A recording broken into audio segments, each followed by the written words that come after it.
Les réseaux des peuples autochtones pygmées sont montés au créneau pour condamner avec véhémence les massacres des 46 personnes pygmées de l'Etini-Bambouti dans la province de l'Ituri.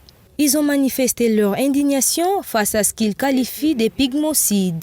Comme cause de ces massacres, il s'agit entre autres de la haine ethnique motivée par la volonté hégémonique et souci de récupération des terres, ainsi que les contrôles de la zone par les ADF-NALU pour mener leurs opérations en toute discrétion et craignant que l'intégrité des autochtones pygmées ne soit un problème pour eux, car prétendant que ces derniers peuvent aller informer les autorités de leur présence dans la zone. Ils ont par ailleurs décrété un deuil national en mémoire de ces victimes. Comme la République démocratique du Congo n'a pas décrété le deuil national pour le peuple autochtone, parce qu'on ne nous considère pas comme des citoyens, j'invite à toutes les organisations qui travaillent avec les peuples autochtones et les communautés autochtones d'observer 3 jours de deuil national. Ils ont par ailleurs fustigé le silence observé par les autorités congolaises près d'une semaine après cette incursion. Depuis le 14, seul l'administrateur du territoire est arrivé sur les lieux. Ce n'est pas normal parce qu'on parle de morts d'hommes. Cette tuerie a engendré 120 ménages en déplacement. Mais les 120 ménages, jusque-là, ils ne sont pas assistés ni appuyés par l'autorité. Notons par ailleurs que ces réseaux des autochtones pygmées annoncent une descente sur terrain dans les prochains jours pour s'acquérir des informations relatives à ces massacres. D'autres actions seront également menées en direction des décideurs et autres acteurs politiques pour que ces actes ignobles ne puissent plus se reproduire. Les pygmées résidant de la ville de Kinshasa se disent affligés par les massacres des 46 pygmées sauvagement décapités dans le village Massini, dans la province d'Ituri, par les présumés ADF. Il lance un cri d'alarme aux autorités congolaises de pouvoir sécuriser ces communautés sur l'ensemble du territoire national. Ce massacre constitue vraiment une atteinte à l'intégrité territoriale, c'est-à-dire c'est vraiment un sabotage du prestige de l'État congolais, d'autant plus que ce sont les fils du pays. En principe, chaque peuple, chaque individu a ses ennemis, ses adversaires, ses antagonistes qui font peser sur lui des menaces d'ordre divers. Ces menaces peuvent être d'ordre économique, politique ou social. La présence de l'ennemi autour de nous est un fait et une réalité. Nous voulons véritablement, premièrement, dénoncer cet acte horrible, humiliant et dégradant, du fait qu'en date du 14 janvier 2021, un groupe des assaillants ont tué 46 pygmées dans 1 heure.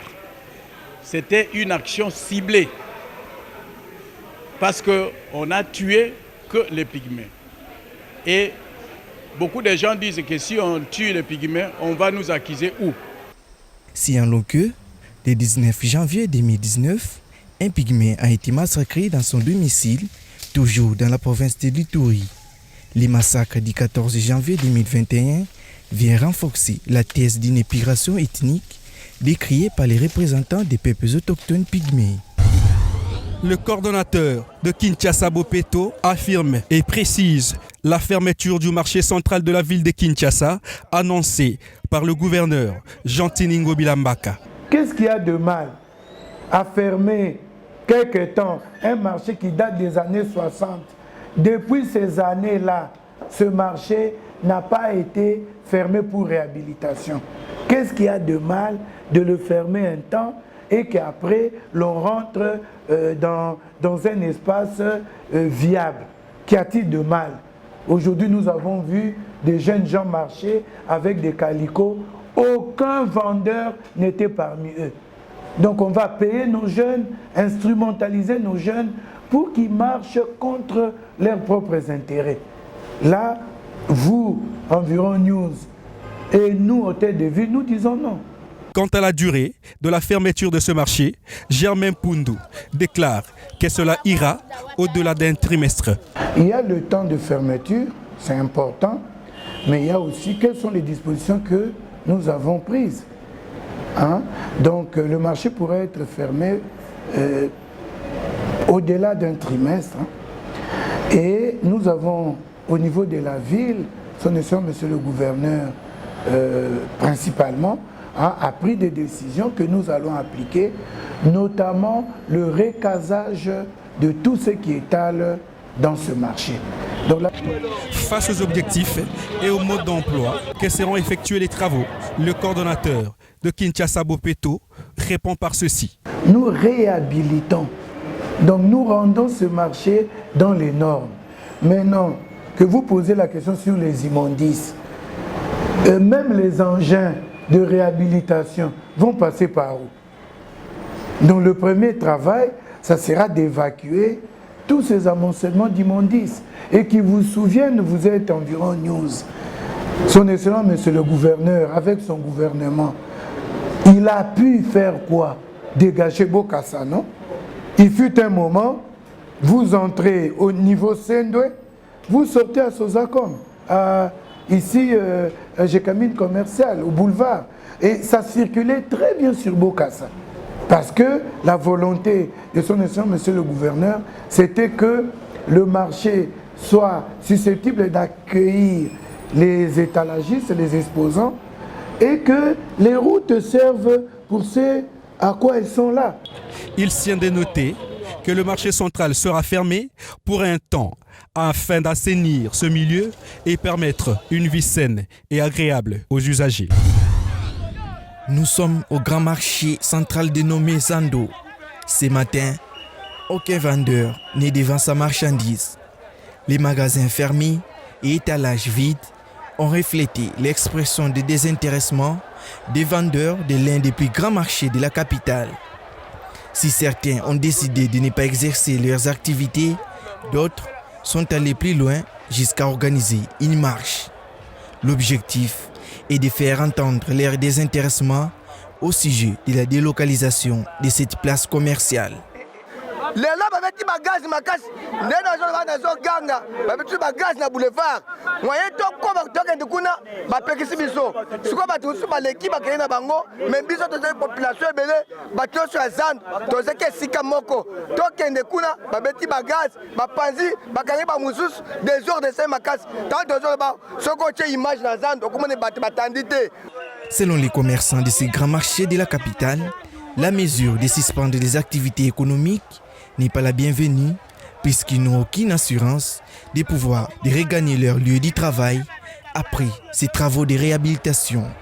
Ils prétextent de ne pas trouver un autre cadre approprié pour vendre leurs articles.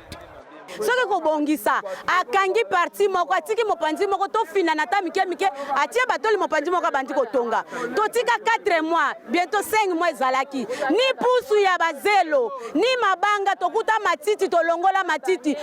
Concernant cette mesure de l'hôtel de ville, les points de vue sont répartis. Si certains saluent cette décision, d'autres par contre pensent qu'il leur fallait un peu plus de temps avant de délocaliser leur commerce. La place nanga na Kabinda mais lelo na ke na Kabinda bazo reconnaître sous papier oté babengani biso balobi ke ba biso lisuté na ba papier o lisuté siko yebisanga ya lobi to kende Kabinda papier yango yo baboyi biso nyoso bango nde ba pesa biso baboyi biso siko balobi to kende wapi. Entre-temps, l'arrêté du gouverneur entre en application dès ce vendredi 20 janvier 2021. Les commerçants vont devoir tout arrêter pour laisser place aux travaux de réhabilitation.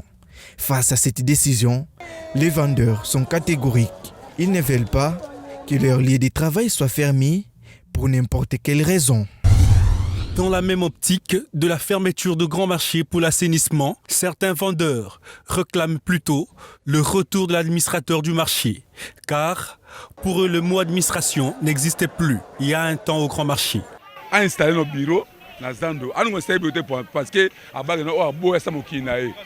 administration bana zonga azoba ko installer administration parce que abaga no wa bosa mukina biso besoin na chef de l'état so mukina biso bureau fermé baosenga keno avant administrateur alango sala ngote local pour la zando so alingi no pour sene kangama te en un mot Gentilly aluka avant sa installation à bureau. Par rapport au manque d'entretien, les uns déclarent que la paye se fait chaque jour.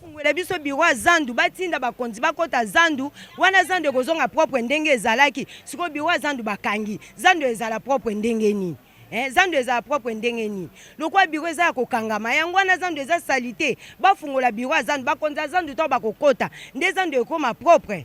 Il faut dire que depuis le déconfinement de la commune de la Gombe, l'administrateur n'est plus jamais revenu dans ses bureaux sur la demande du gouverneur de la ville. Au lendemain de la tenue du One Planet Summit, une frange de chercheurs et scientifiques congolais ont vivement réagi sur ces sommets qui, pour certains, devraient laisser la place à la concrétisation qu'à de simples déclarations ou promesses. C'est le cas de Christian Coupard, chercheur en géopolitique environnementale de l'Université pédagogique nationale. On a comme l'impression que nos conférences sont devenues de sommets, de conférences fantaisistes. C'est que nous sommes en train de chercher à voir quelque chose qui peut sortir dans ces conférences, dans ces sommets, de résolutions concrètes, de résolutions qui va toucher directement la vie même sociale de nos populations.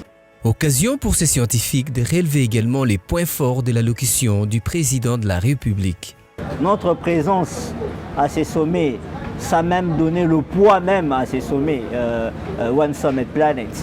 Alors, nous avons vu notre président a parlé. Là, j'aimerais aussi le féliciter parce que depuis il est là, il a montré un souhait qu'il veut que les choses puissent changer.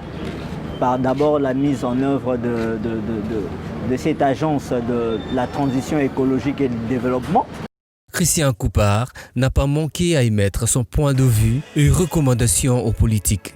Il a par ailleurs invité la jeunesse à adhérer à sa structure qui cadre avec les activités environnementales.